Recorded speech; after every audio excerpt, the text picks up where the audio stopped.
Hi, fellow Ambazonians. Good afternoon, good evening, and good morning, wherever you might be. This is Jesse Itambi here hosting a show with Barrister Bobga to talk on the recent development in our struggle. Um, while we're going to start this show, Barrister Abdul Oro from Nigeria will join us later. He's just having a bit of a technical problem joining us right now. So today is a very interesting day for the whole week has been an interesting week for Ambazonians, and while people have so many questions, we are bringing on board our experts, our great minds within the revolution to try to explain to us, to try to let us understand exactly what has been transpiring. And with us tonight, or this afternoon, is one of our greatest minds in the revolution, and that is Barrister Bobga. As soon as Barrister Abdul is able to join us, we will, of course, introduce him. He's been one of those very outstanding, well-known lawyers in Nigeria that has been fighting legally for the liberation of our leaders. So, Barrister Bobga, welcome to the show. Thank you so much for making time for Ambazonia, as always. I'm very sorry for the late start, and Ambazonians, I'm sorry that we had to push this forward. That's because we were trying to see if Barrister Abdul can log in. So thank you so much, Barrister Bobka, for coming on, and welcome. Thank you. Fellow comrades, as you've heard, it's been a trying week. In some ways, it's been a surprising week to Ambazonians and of course the world at large with the events that transpired on the 19th of this month. That was last Monday, on the 19th of August 2019, when we woke up and our leaders, our president and the rest of the leaders in detention had been sentenced to life sentences. Barrister, I'm no legal expert, so I think this show today, until your colleague is able to join us, you'll be doing most of the talking so that we, the laymen within the Ambazonian communities, can try to make sense of what has just happened. What are some of that sounds very dangerous because um, if you want me to turn this into a law classroom, it will be unfortunate. Oh, no. We are having a conversation on the predicament of our people as, presented by a recent event from the courts. Yes. You are absolutely right. Yes, it is a conversation. I'm not going to allow you to talk all by yourself. So we'll be having a conversation around that. But just so that our people get the hang of what we are talking about here. We all know that our leaders have been going to this sham of a trial that's been happening. But before we even go to what transpired on Monday, maybe we just give them briefly the summary of the facts of the case as to what case did La Republic build against our leaders. I like to state straight away that La Republique du Cameroon is posing as trying its own citizens, and the very fundamental preliminary objection that has been tabled consistently by the attorneys of our leaders and our leaders themselves has been that they are Ambazonians and they are not citizens of La République du Cameroon. Yes. And plus other circumstances, that court or any other court of the Republic of Cameroon has no jurisdiction over them. That is, they have no power to adjudicate over any allegations touching and concerning them. Okay. This is what many advocates of the Ambazonian predicament have been decrying. That's not my starting point. My starting point is that the abduction of our leaders in January 2018 at the Nera Hotel in Abuja, Nigeria, fundamentally flaws their being tried. You cannot lay the foundation for administration of justice, especially criminal justice, by committing a crime yourself. And this is a lot more damning, because it is not just an ordinary crime committed by individuals. It is a crime conspired and executed by states through their agents. The Federal Republic of Nigeria and the Republic of Cameroon, even on the face of the case, are operating under a conspiracy facilitated by the hidden but obvious hand of France and Britain to asphyxiate a people who have been yearning for their right to self-determination in the historical context of being an independent state. If these people had committed any crime in Nigeria, Nigeria would have arrested them and they would have properly tried them in Nigeria. The third point is that, to the best of my knowledge, and I've been in this struggle emphasizing non-violence and relying on law and diplomacy, is that I have searched from 1981 to today. There has never been an extradition agreement or convention between Cameroon and Nigeria. So there is no basis upon which Nigeria could legally have allowed the Cameroon agents to enter the capital of Nigeria and take our leaders, dump them in a military plane like plantains or other luggage without seatbelt, and fly them to the capital of the Republic of Cameroon. If anything stands in the annals of Cameroon and of the African administration of justice, this is the most primitive act at the highest level that has ever taken place. These points that I put across to you have been well articulated in successive preliminary objections. Many people say that the courts are wicked, but I want to remove any emotions in analyzing the people or the personnel of the judiciary of the Republic of Cameroon. To tell you the truth, my assessment is that these people are just dim-wit.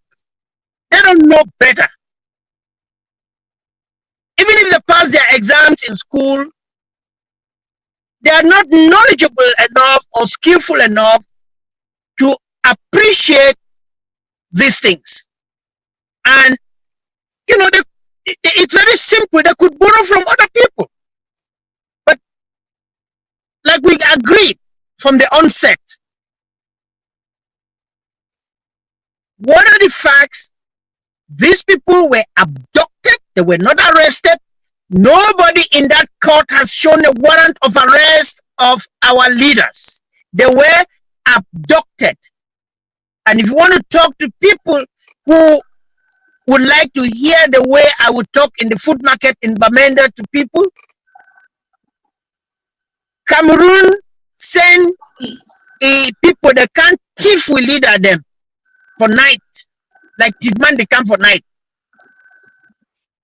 Now, after taking them, they continue to violate various international conventions. They tortured them, they kept them incommunicado. That is, they didn't allow them to talk to their family or lawyers. It is not by the power of man, but the grace of God that we finally located them in Set, and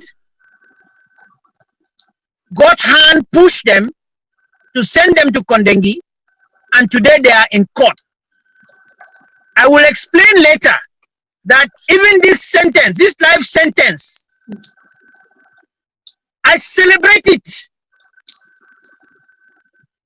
I celebrate it because when the lion has your goat, the risk is the lion can eat your goat. But if they throw it away because the Spirit of the Lord is in the goat and makes it bitter, you should praise God that you will get your goat alive. Our leaders are not goats. But you know, I use the expression of the lamb. Jesus was referred as the lamb. Let me say that we should go on our knees and thank God for hearing our prayers, because our prayers has not been for the immediate release of our people. It has been that they should keep them alive, and they should never even try them because they are not competent in any, whatever way you consider it, whether in law or facts or any other dimension. Those courts are incompetent. And for want of any other alternative, they wanted to do their worst, and they have brought shame onto themselves, and this shame is going to eat them like acid, and they will use the very mouths that they use in condemning our leaders to proclaim their freedom and the freedom of Ambazonia. Oh, yes. Wow. You know, it is difficult to discuss just law. Oh, yes. It is. In this matter. I can only say that let us discuss the truth of the matter, because we are talking about the truth and not law, because Cameroon knows no law. I practiced there for 30 years. They are all from the presidency to the gutter. They are brigands. Wow, thank you so much, Barrister. Look, I totally agree that the whole fake case that has been built around our leaders has been based on criminality on the side of La République du Cameroon. And you would agree with me that even after they had committed all these crimes with their partners in Nigeria, of course, to then bring our leaders in La République and start trying to put them through this trial, they still ignored their own laws that they had written for their own court, just because they wanted to make a case. And with that, you actually then wonder, we all know that this is politics are not actually legal, but then you then wonder, a government that cannot even respect its own laws that it has written in its own court, then what is that about? And if I may just go back to the trial that just happened the last day, we know that our lawyers, the lawyers that were defending our leaders, actually rescinded their right to defend them on that day, on the basis that they had filed an appeal to declare that the judge himself was biased and was discriminating because of previous issues. Now, how does a trial continue on those bases when you have an appeal pending against the said judge who is sitting there and trying to pass a judgment. Does that even make any sense to anybody? Should that even be allowed in any, no matter how local that court is? No. The fact of the matter is that a recusal is what had intervened. By a recusal, you call on the judge that his integrity has been compromised, and on that account, he should not hear the matter. In a proper system, a simple mention of that is enough to stop the proceedings. But in a crooked system like Cameroon's, and they do understand it, they made a higher court to determine the correctness or the propriety of the recusal. And this even gives a better force, because as soon as the petition for recusal is filed before the Court of Appeal, the trial court does not need to wait for any ruling. It needs to hands off. I know the trial is politically motivated, and the sequence of events speaks to the drama that has just taken place. What do I mean by this? Cameroon is not Cameroon. Cameroon is like the man in the cave possessed by evil spirit. And when Jesus asked his name, "Who are you?" he said, "We are legion." Cameroon is possessed by the avaricious spirit of our former colonial masters, Britain and France, who are not interested and do not recognize any human being in Africa.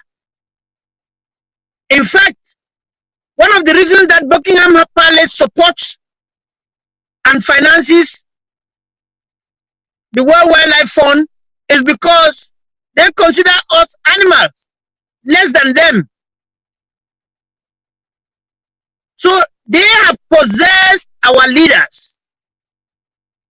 And when you tap them properly, they chant, and you can hear the sound coming from Champs-Élysées and from Britain. But here is the thing.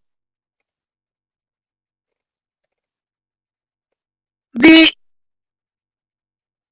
Cameroonians who are allowing themselves to be manipulated by France or Britain or any other country, they have themselves to blame. And these countries too, they must understand that they can lie themselves for 1,000,000 years, but God made us the same. And there will be a day of reckoning. Everybody will have to answer his own question. Oh, yes. Back to the strictly legal issue, it is an incurable fatality for a trial court to overlook the pendency of a petition for recusal before the Court of Appeal that its decision will ultimately go to. In fact, the appeal of this case has already been won, because when our lawyers, they talked to me a few minutes after the decision that they were going to make an appeal, because I wanted to instruct them that they should not leave Yaoundé without filing the appeal. And the appeal will go back to the same Court of Appeal that is handling the petition for recusal. So the question that a right-thinking judge, not the type in the Constitutional Council, would ask is, were you not aware that you had been recused and I was yet to take a decision, and that the mere filing of that petition operates as an interlocutory stay of your proceedings pending the hearing and determination of the petition for recusal, which does not divest your court of your jurisdiction, but your person, the particular personnel. There are occasions where they could even move a matter from a particular geographic jurisdiction to another one in order to cure the problem of impartiality. When you are in the lion's den, you play the game. We have refused to submit to that jurisdiction, but we're doing it by putting the arguments, not by primitively saying we are not going to listen to them.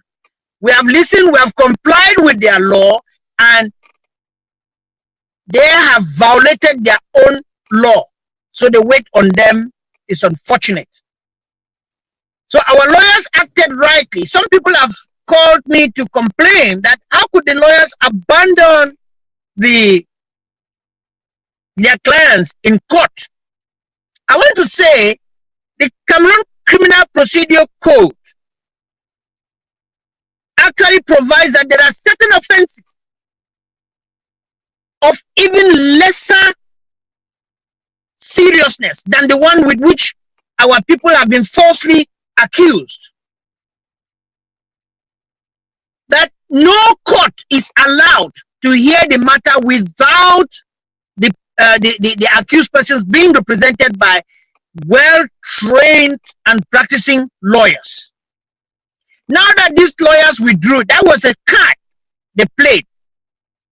It was a tactical riposting because it made that court improperly constituted for such matters. Such a court for such matters is only properly constituted if there is a balance of power between the legal department and the defense, and the judge or the judges or the panel of judges stay impartial.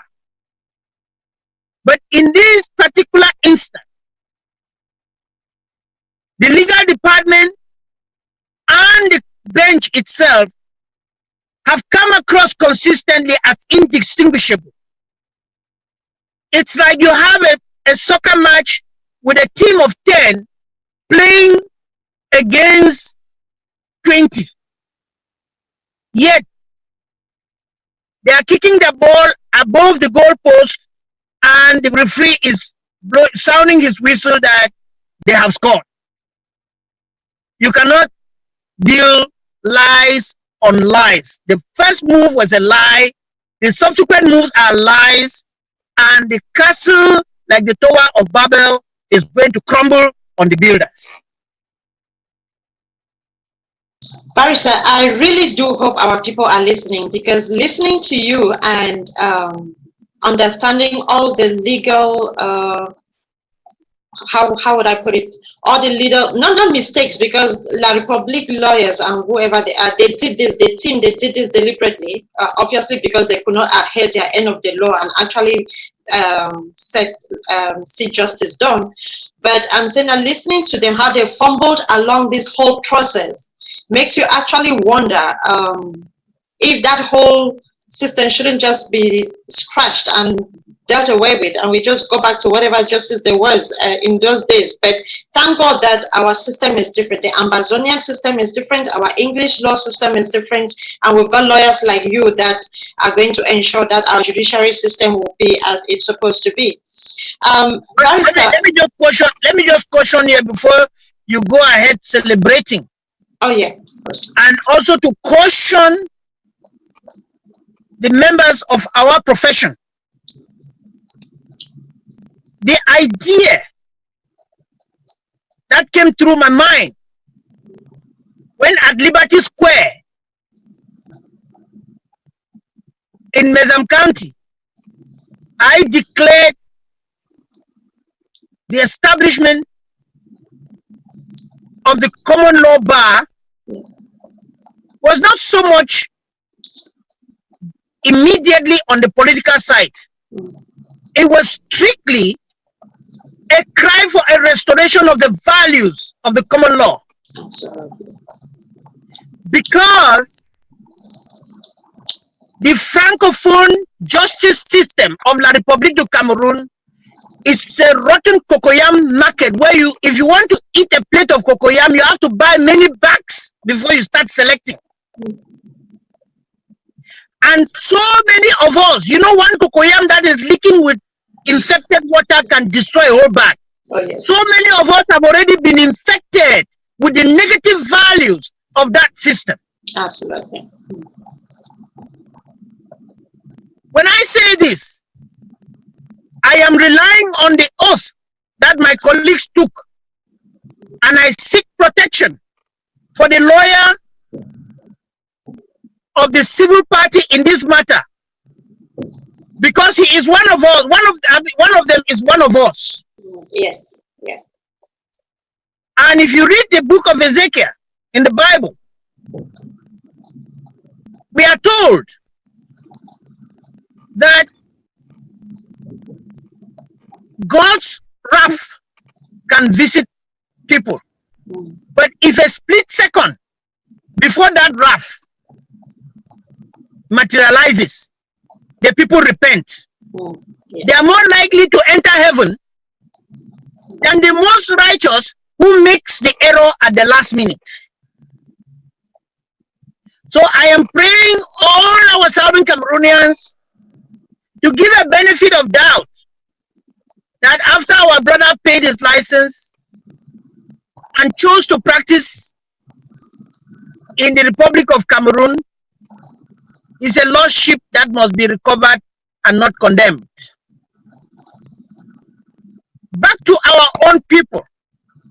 Let us look at the speck in our eyes before we point at the one in the eyes of another person. The confusion because of power and position in this revolution led people, even pastors, to pray that the day of condemnation of Sisiku and Co.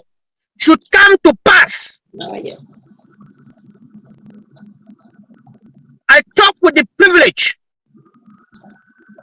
of being a good-looking man and an averagely intelligent man. The ugly can only do the ugly. But let me tell you, if Judas Iscariot did not betray Christ, maybe we will never have been saved. No salvation. Yeah, I agree. So, this is an opportunity, and I have rarely such opportunity. I am telling each and every one that if Siseko Ayukabe and his colleagues in jail had betrayed this revolution to the government of Mr. Paul Biya, that same government could not come full cycle to giving them life sentence. So that life sentence is a vindication of the purity of Sisiku and his team. Absolutely. I say this because, and people should not mistaken, they should not be mistaken. From the word go, I've never had ambition for public office. And I pray it does not befall me. Although people keep rubbing their mouth with whatever. What I want to say is this. Most of the people who are on stage parading with power, they are the least intelligent, the least competent, the least of integrity in them. They should humbly sit down. Some of them have their brains bleached. I mean, bleached crudely. But I pray for their repentance. And now that their lie has busted like an unattended abscess, it is stinking only to their nostrils, Absolutely. not to me, Mm-hmm. because I live in a mountain, and before the stench comes right up there, it is dissipated. But they remain Ambazonians.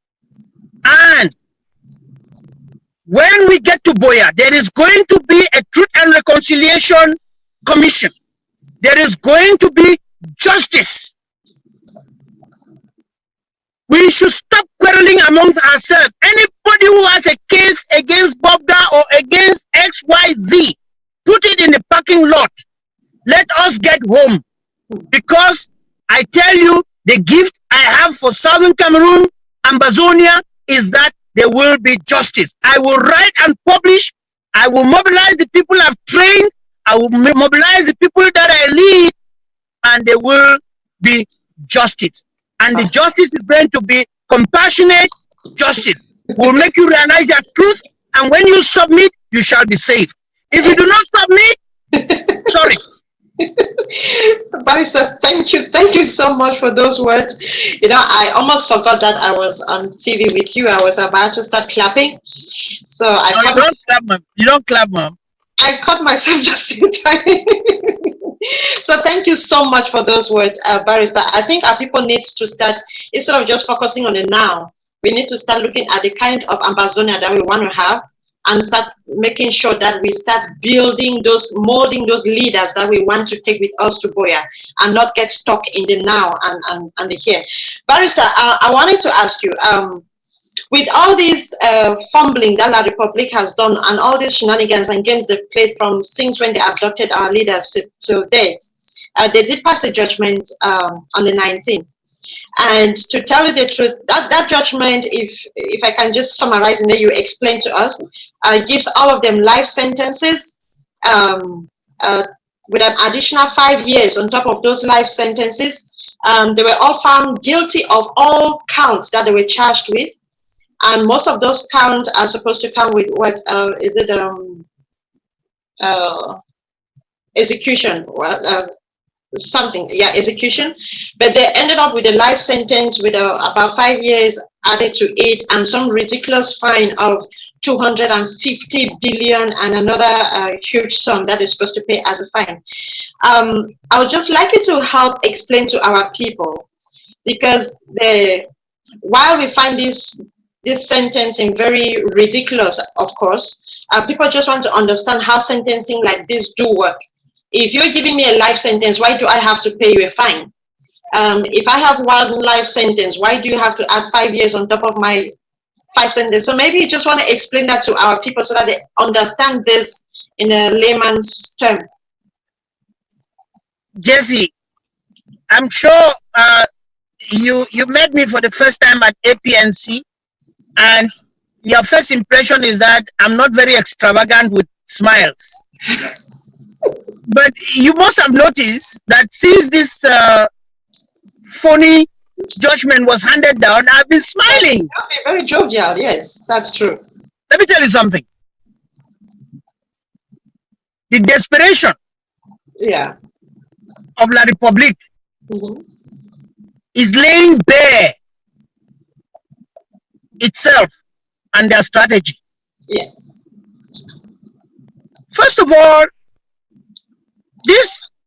these individuals, if you take their salaries put together for the remaining part of their life, they cannot give that 250 billion. Exactly. So, exactly. Because these are humble people. Yeah. In fact, in all the charges, unlike the double cabinet of beer that is in Kondengi, none of them were charged for stealing. Isn't that interesting? It is. But I can tell you, because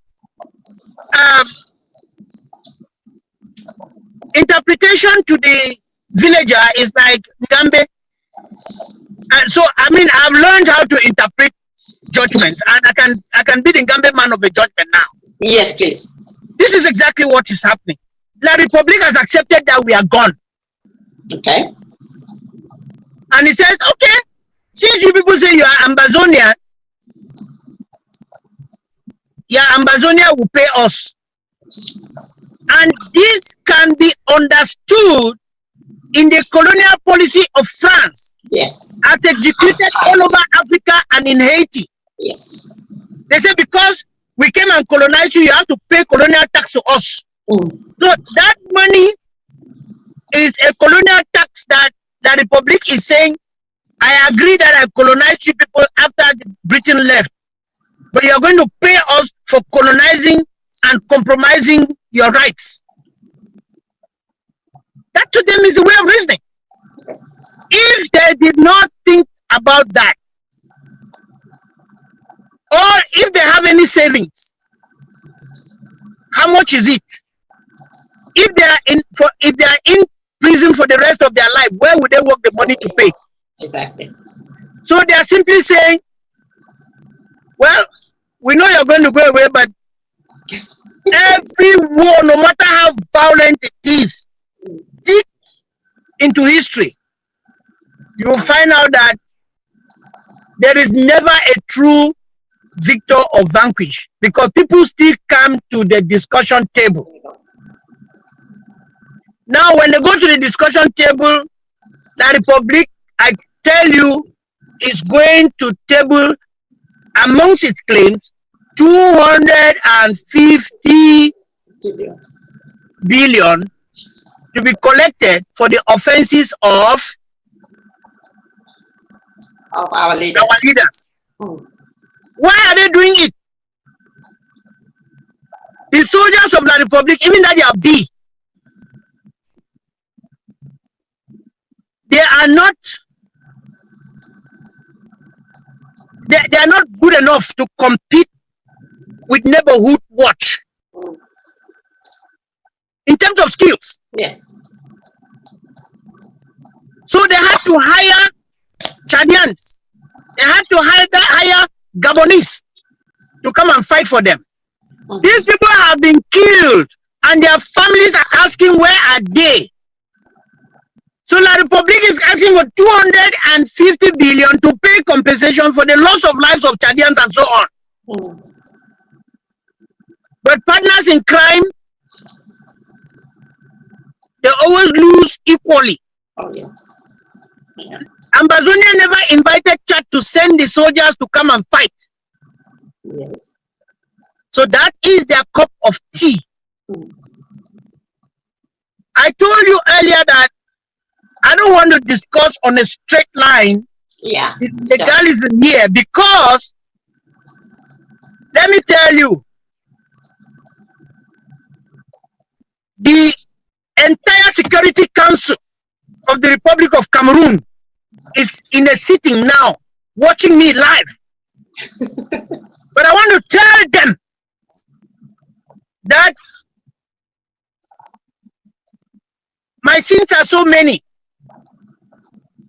But the fact that they failed to lay hands on me should give them a message that I am anointed to contribute to the liberation of Southern Cameroon through the courts and through prayers. And they will be better off if they reconcile themselves with the truth.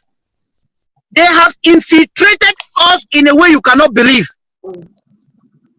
But they are tapeworms of a particular breed. They can feed only on certain enzymes. Yes. But the enzymes in the revolution, called the Ambazonian Revolution, is poison to them.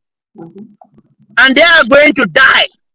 The reason why we don't want the people they have infested to die is because they are our own and we shall recover them. Yeah. And in the same manner that we use lime and lemon to clean our snails and make them the most palatable protein source, we are going to clean our own. So they should not even bother. I am telling the people who are trapped, Southern Cameroonians, Ambazonians who are trapped in La Republic of Cameroon, don't bother to explain yourself either to La Republic or to southern Cameroonians, consider yourself in captivity and communicate to God. Pray, pray, pray ceaselessly, and you shall be free. Because, like the Americans do it, we are not going to leave one body, dead or alive, in the Republic of Cameroon. We will recover our own. Okay. Absolutely. But here is the thing. While God continues to help us, I am taught in my church that don't only sit and pray and let the Holy Spirit come and help you. You must be making an effort before the Holy Spirit comes to support you. All those people who are pretending, oh, we are fighting for our leader, and then they go around and pray that he should die. They should repent and sin no more against this revolution. People will be embarrassed. I am telling our self-defense volunteers, because I don't believe in any war, but I believe in self-defense volunteerism. Our self-defense volunteers should turn their backs against Odeshi. Look up to God. I can tell you, evil spirit has power, but the power is transient. The Spirit of God is eternal. Engage the Spirit of God to stand by you, and you will be saved here and tomorrow. This judgment, the way it is bringing out truth, should be an indication to you. And if you do not know, each of those our leaders, the only literature they have had for all this time that they have been incarcerated has been the Bible. And they have read the Bible until the Bible keeps smiling even when they are sleeping. God is happy with them. Oh, yes. Oh, yes. When the judgment came out, what I sent to them was a prayer of assurance of their security, because they have embraced Christ. Yeah. And I tell those of you who are outside, Seseko and the other 9 people are freer than those of us who are in America, who are in Britain. We are slaves, we are prisoners until we seek our liberation through the word of God. Yeah. Thank you, Barrister. Thank you.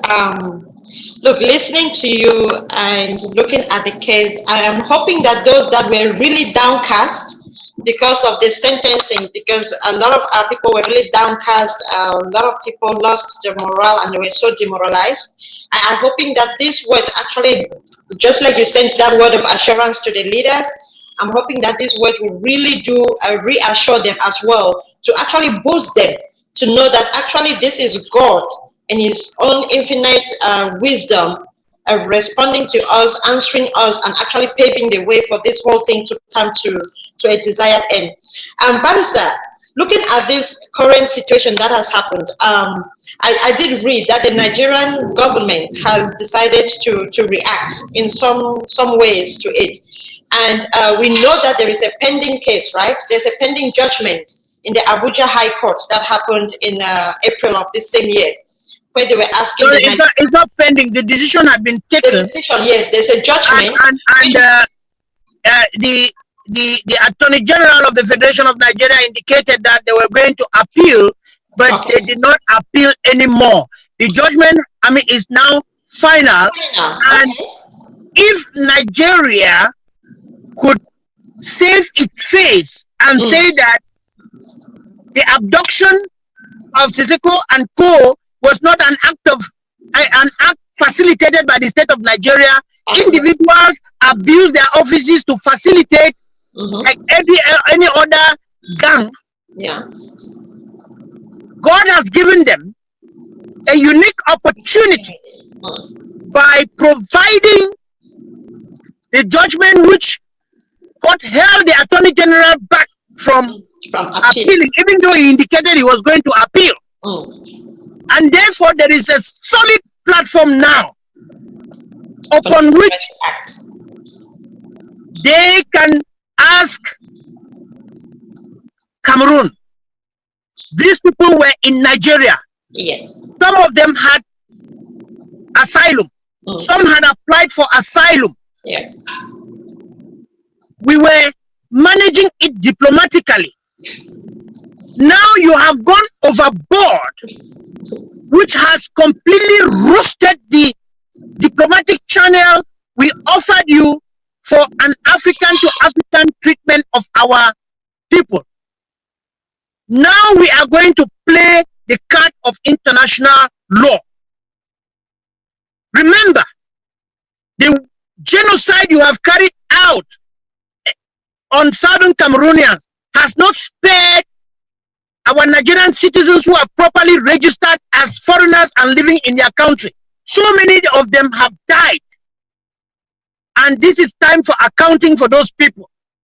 And we cannot ask you to account for our people when we cannot account for the people of Southern Cameroonians to Southern Cameroonians. Yeah.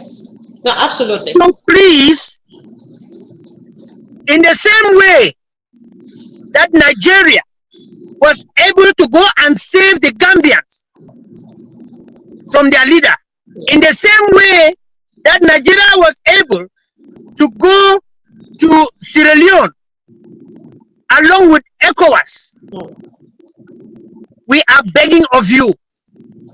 Africa is the richest continent in terms of natural wealth, human resources.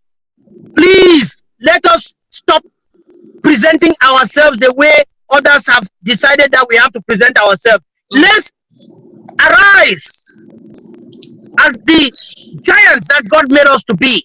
Yeah. Let us be civilized. Let us stop all this nonsense. Give back those people to us intact.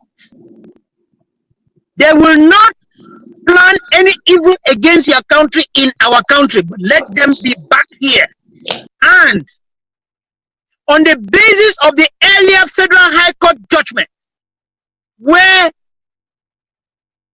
we had in earlier years been taken to court by Southern Cameroonians in our own courts and our own judges, where there is independence of the judiciary, determined that we had an obligation towards those people as parties to the African Charter for Human and People's Rights.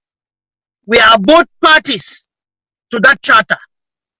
This is time for us to respect our international obligations. In fact, it keeps coming to my throat to say something, but thank God I'm able to withhold it. The strategies of La République du Cameroon,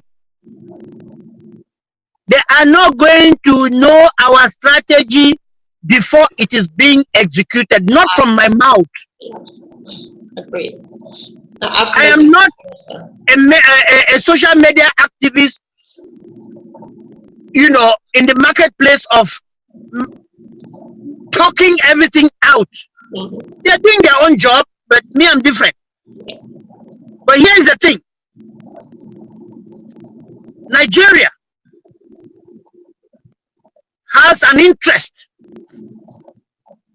And this interest, which I believe in as well, I'm a product of the Nigerian educational system. What Biafra is saying is not the same thing with Southern Cameroon. And Nigerians are intelligent enough, they're educated enough, they are part of our history. We should not draw similarities between Biafran case and that of Southern Cameroon. And the international community, and I say this to the United States, this case has given an opportunity for the United States to begin to understand the people they are treating with.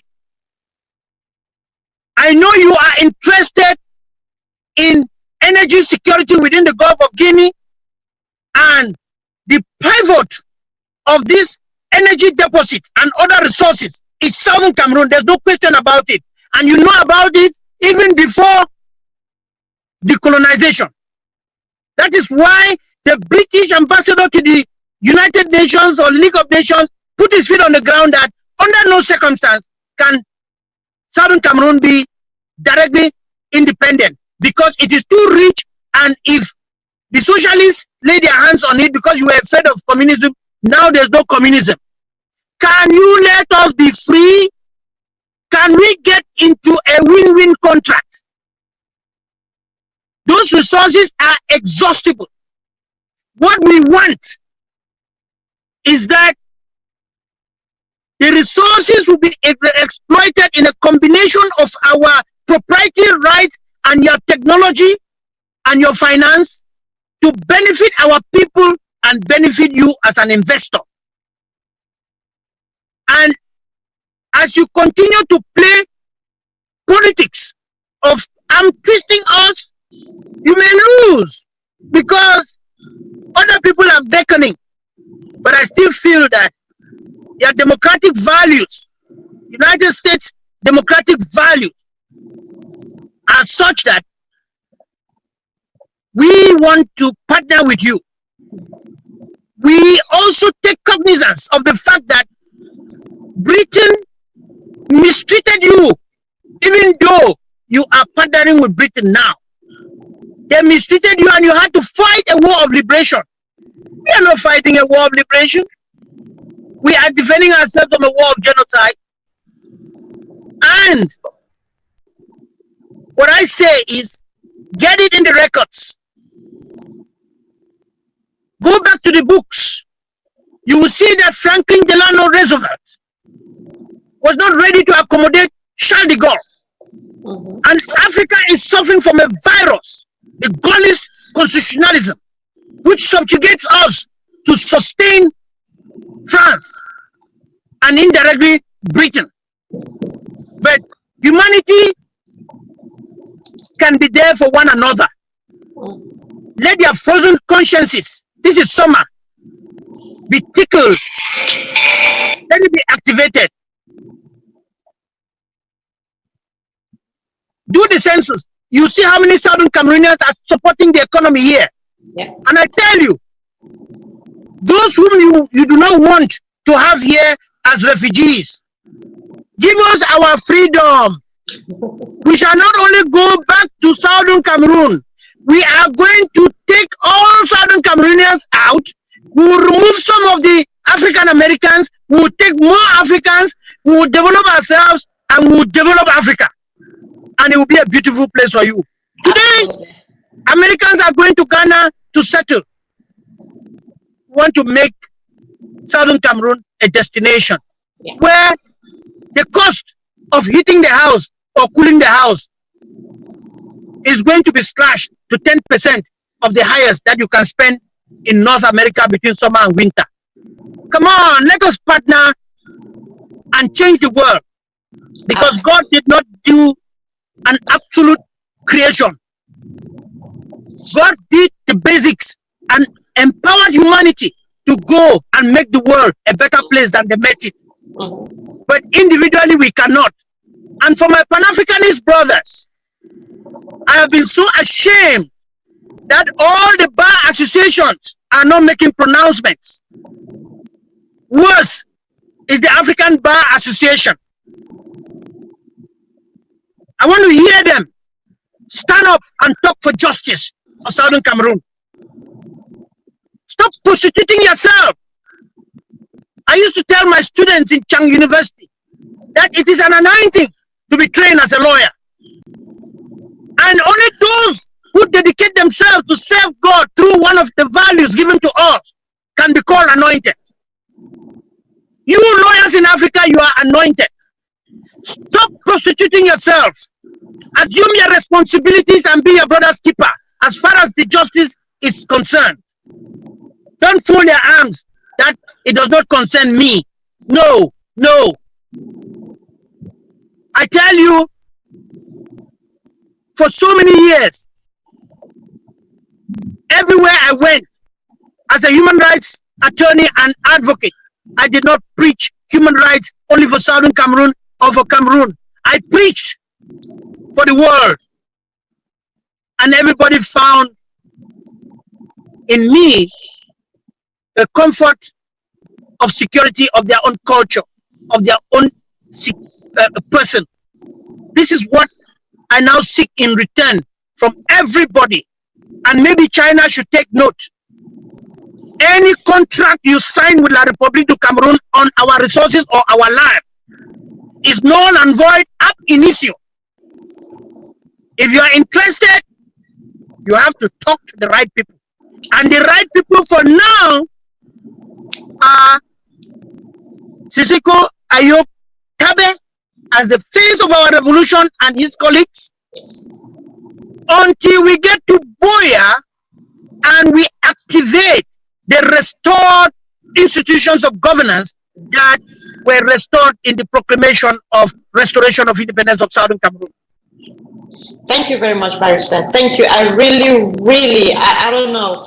I am so not happy that we've almost exhausted our 1 hour of time that we had today. But I think that people really do want to hear more from you. And I bet you, we haven't even gone through like half of the questions and issues that I thought we'll talk about to our people well, today. we can do a better planning and have another session with Barrister Abdul Oro. Yes. Whom you know, I'm already preparing an advisory opinion to give President Siseko to declare him, for the meantime, an honorary citizen of the Republic of Ambazonia.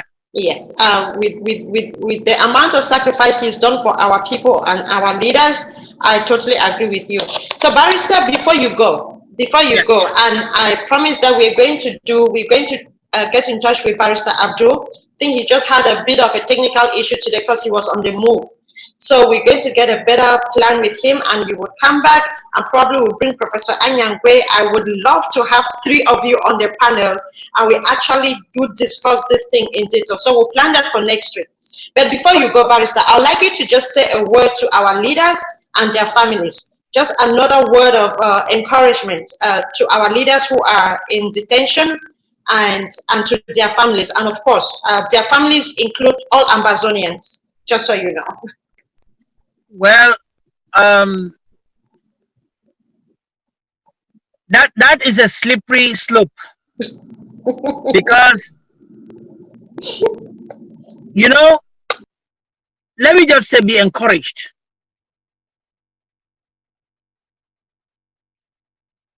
As I wrote to Professor Awasum, with my little knowledge of the scientific aspect of geography,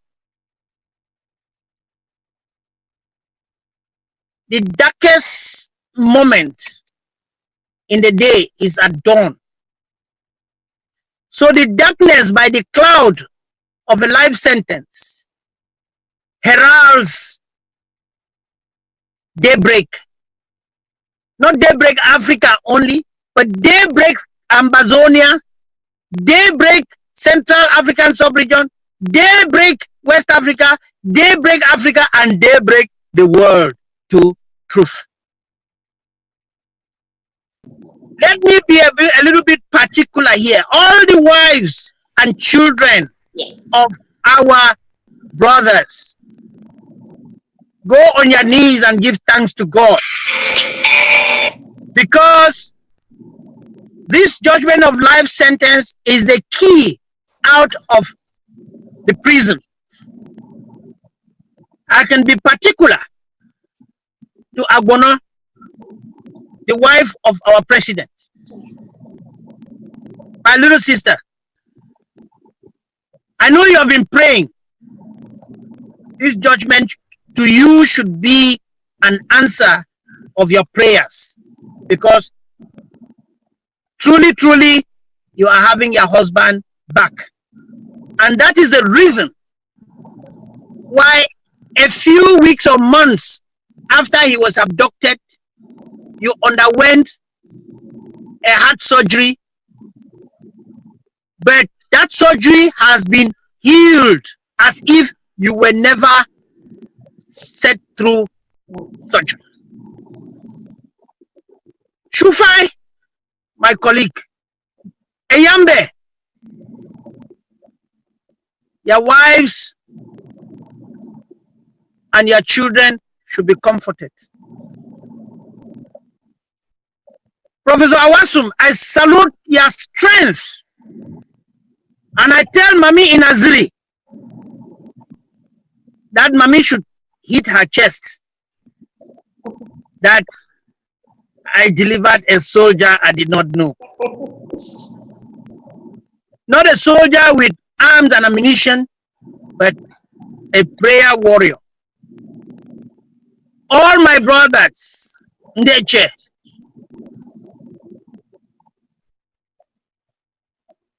you collapse in court.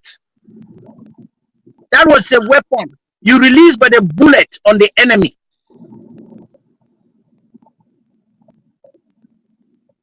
Whom can I talk and leave behind? But all of you should be comforted that we shall bring not this synchronized music, but the brass band of Ngasa of the 60s to celebrate your life, and Kondengi will become the maternity for the rebirth of Southern Cameroon. And like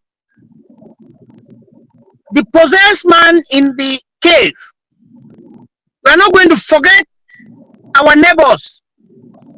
We will cast the demons in them, and they will enter the peaks and be drowned in the Atlantic. On the strength of that, I want to tell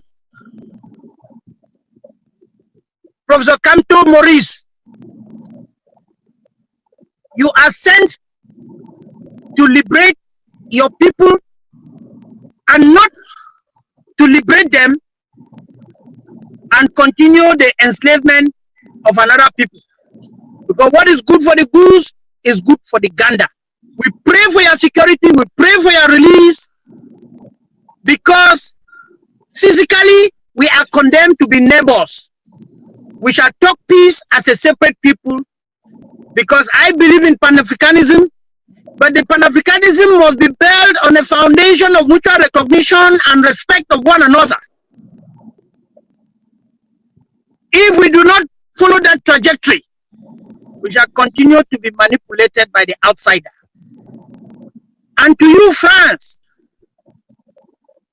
we know that without Africa, you are like an earthworm caught by drought. We will not allow you die so long as you confess your sins and repent.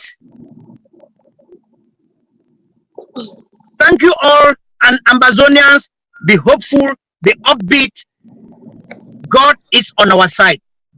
Amen. Amen, Barrister. Thank you so much for your time. Thank you so much for the uplifting words. And fellow Ambazonians, you've heard Barrister Bobga. We are at the darkest part of the night, which means that we are about to break into our morning of celebration, our morning of independence, and our morning of moving into our motherland. So to our leaders, we are with you. We're always going to be with you. We'll continue to pray with you, and we will stay with you until we all march into Goya together. Fellow Ambazonians, I want to indulge with you that next week, we're going to have the rest of this show, which we could not have today. And I promise you, the panel will be one you would not want to miss. So continue to pray for our leaders, continue to pray for their families, and above all, continue to pray for all our loved ones on ground zero. That may we all see through this journey until the very end. So thank you so much for watching with us, and we hope that you continue to stay strong. I continue to pray and put Ambazonia first. Thank you so much, Barrister Bobga, and God bless. Now you can go have fun.